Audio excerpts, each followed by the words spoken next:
Sebelum membahas hadis kedua dan ketiga tentang khalifah dan imam, simak terlebih dahulu kesalahpahaman Dr. Khalid Basalamah, seorang ustadz dan dai salafi, pemilik Ghazwah TV dan Uhud Tour.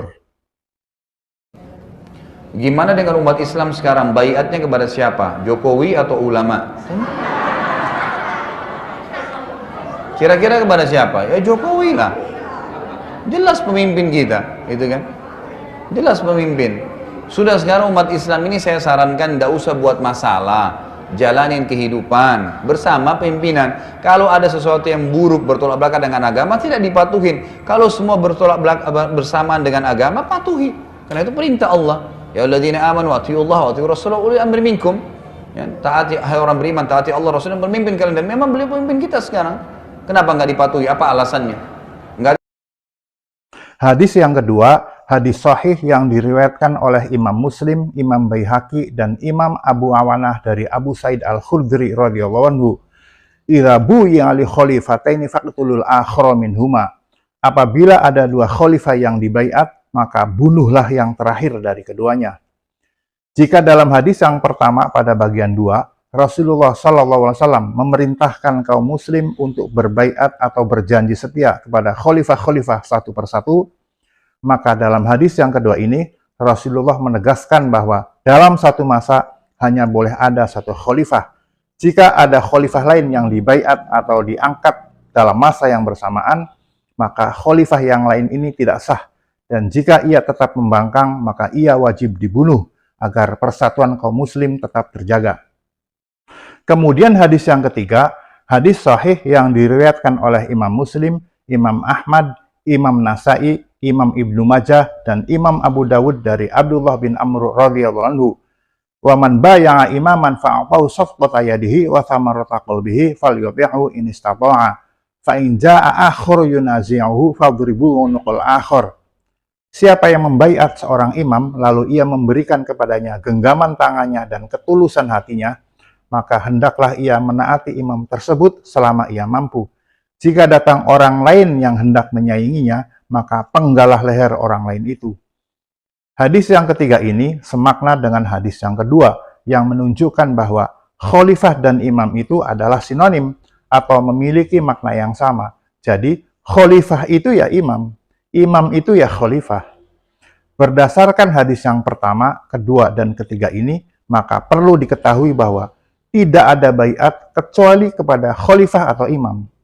Jika ada muslim yang berbaiat kepada selain khalifah atau imam, misalnya berbaiat kepada pemimpin negara bangsa atau nasionalisme, apalagi pemimpin tersebut nyata-nyata meninggalkan hukum Allah dan nyata-nyata menjalankan hukum jahiliyah, maka baiat tersebut adalah batil dan sesat karena menyelisihi atau menyimpang dari ketetapan Rasulullah SAW. Sebagaimana firman Allah dalam Al-Quran surat Al-Ahzab ayat 36. Wa ma kana lil mu'minin wa la mu'minatin idza qadallahu wa rasuluhu amran ay yakuna lahumul khiyaratu min amrihim wa may ya'sillaha wa rasulahu faqad dhalla dhalalan mubina. Dan tidaklah pantas bagi laki-laki mukmin dan perempuan mukmin apabila Allah dan Rasulnya telah menetapkan suatu ketetapan, akan ada pilihan yang lain bagi mereka tentang urusan mereka. Dan barang siapa mendurhakai Allah dan Rasulnya, yakni memiliki pilihan lain selain dari apa yang telah ditetapkan itu, maka sungguhlah ia telah tersesat dengan kesesatan yang nyata.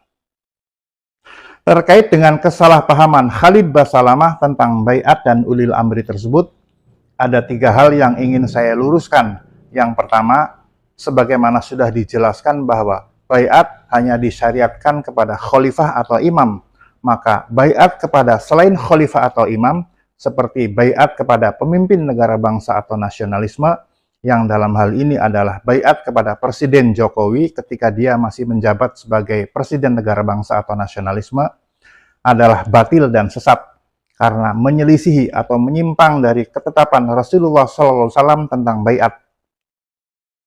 Yang kedua, secara harfiah, ulil amri berarti para pemilik kekuasaan atau pemerintahan.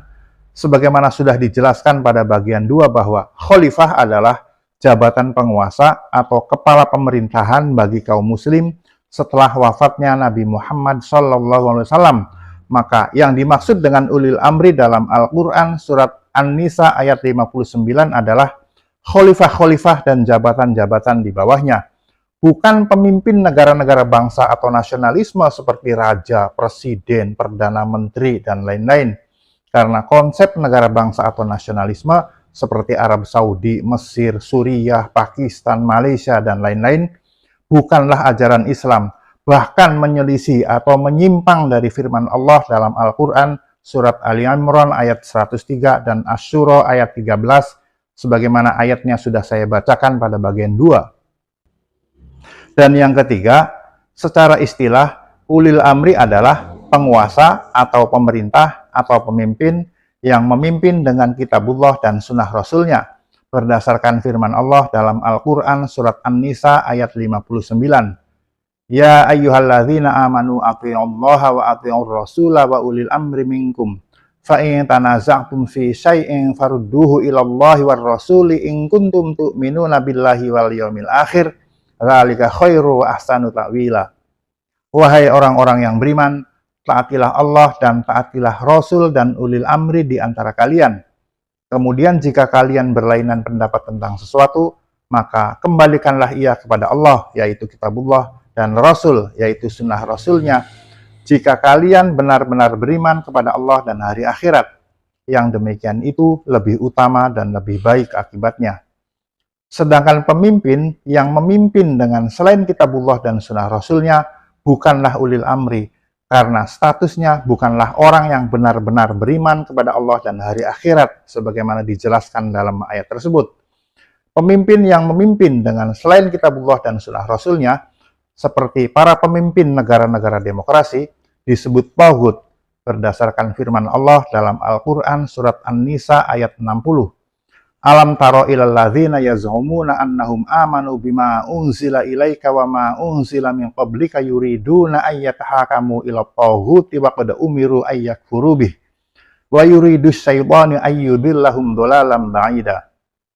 Apakah kamu, wahai Muhammad, tidak memperhatikan orang-orang yang mengaku diri mereka telah beriman kepada apa yang diturunkan kepadamu dan kepada apa yang diturunkan sebelummu, tetapi mereka masih menginginkan ketetapan hukum kepada taghut, padahal mereka telah diperintahkan untuk mengingkari taghut itu, dan setan bermaksud menyesatkan mereka dengan kesesatan yang sejauh-jauhnya, yakni agar mereka benar-benar meminta ketetapan hukum kepada taghut. Adapun mengenai taghut ini sudah saya bahas secara rinci dalam video saya yang lain yang saya beri judul 6 pentolan taghut yang wajib diketahui oleh setiap muslim.